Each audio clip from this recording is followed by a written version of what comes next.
প্রতি বছরের মতো এবারও দুর্যোগ মৌসুম শুরু হয়েছে, কিন্তু অনেক চরবাসীর কাছে ঘূর্ণিঝড় মানেই আতঙ্ক আর জলোচ্ছ্বাস মানেই অনিশ্চয়তা।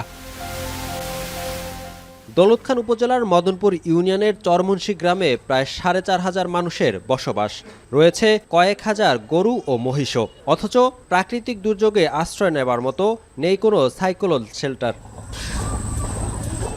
স্থানীয়দের তথ্য অনুযায়ী ঢালচর, পূর্ব ঢালচর, চর লাদেন, চর লক্ষ্মী, হাজিপুর, চর শামসুদ্দিন, কাজীর চর, চর সুলতানিয়া এবং চর কচুয়াতেই নেই আশ্রয়কেন্দ্র। এসব চরে বসবাস করে অর্ধলক্ষাধিক মানুষ। ২১টি চরের বেশিরভাগই রয়েছে মাত্র ১ বা ২টি আশ্রয়কেন্দ্র।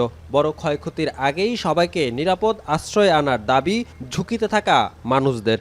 সাইক্লোন সেন্টার এখান থেকে বহু দূরে, সাইক্লোন সেন্টার যাইতে হলে কমসে কম 2 মাইল যাইতে। আমাদের এই জায়গায় ঝড় তুফান হইলে আমাদের কোনো থাকার মতো স্থায়ী কোনো ঠিকানা নাই। ২-৩ দিন আগে মাইকিং করে কইলেও আমরা কোনো মিল যাইতে পারি না, কারণ ধারে কোনো সাইকেল সেন্টার নাই। জ্বর শেষ হইলে আমরা তো আল্লাহরে বুলাই আর ডাকি, খালি আল্লাহরে ডাকি আর ঘরে জিকির আজকার করি আর থাকি যে আল্লাহ যদি আমাকে রাখবো। মাননীয় প্রধানমন্ত্রী সহকারে যারা আছেন সরকারি কর্মকর্তা, আমরা চাইব যে আমাদের আশ্রয়কেন্দ্রটি নির্মাণ করার জন্য এবং আমাদের সুব্যবস্থা করার জন্য, যাতে বন্যায়, সিগনালে এবং ঝড় তুফানে মানুষগুলো ভালোভাবে বসবাস করতে পারে।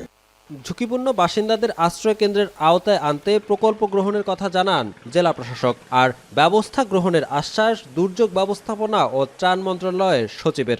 চরাঞ্চলগুলিতে সাইক্লোন শেল্টার নাই, সেগুলোতে আমরা অগ্রাধিকার ভিত্তিতে আমরা পত্র দিব যে যাতে করে ওই অঞ্চলগুলোতে সাইক্লোন শেল্টার নির্মাণ করা হয়, কারণ এটা একটা বেসিক বিষয়। কারণ ঢালচরের মতো দুর্গম যে জায়গাগুলো আছে সেখান থেকে আসলে রেস্কিউ করে আনা এটা খুবই ডিফিকাল্ট একটা বিষয়। যদি এরকম কোনো প্রয়োজনীয়তা থাকে, জেলা প্রশাসক মহোদয় আমাদেরকে চিঠি লিখলে আমরা প্রয়োজনীয় উদ্যোগ গ্রহণ করব।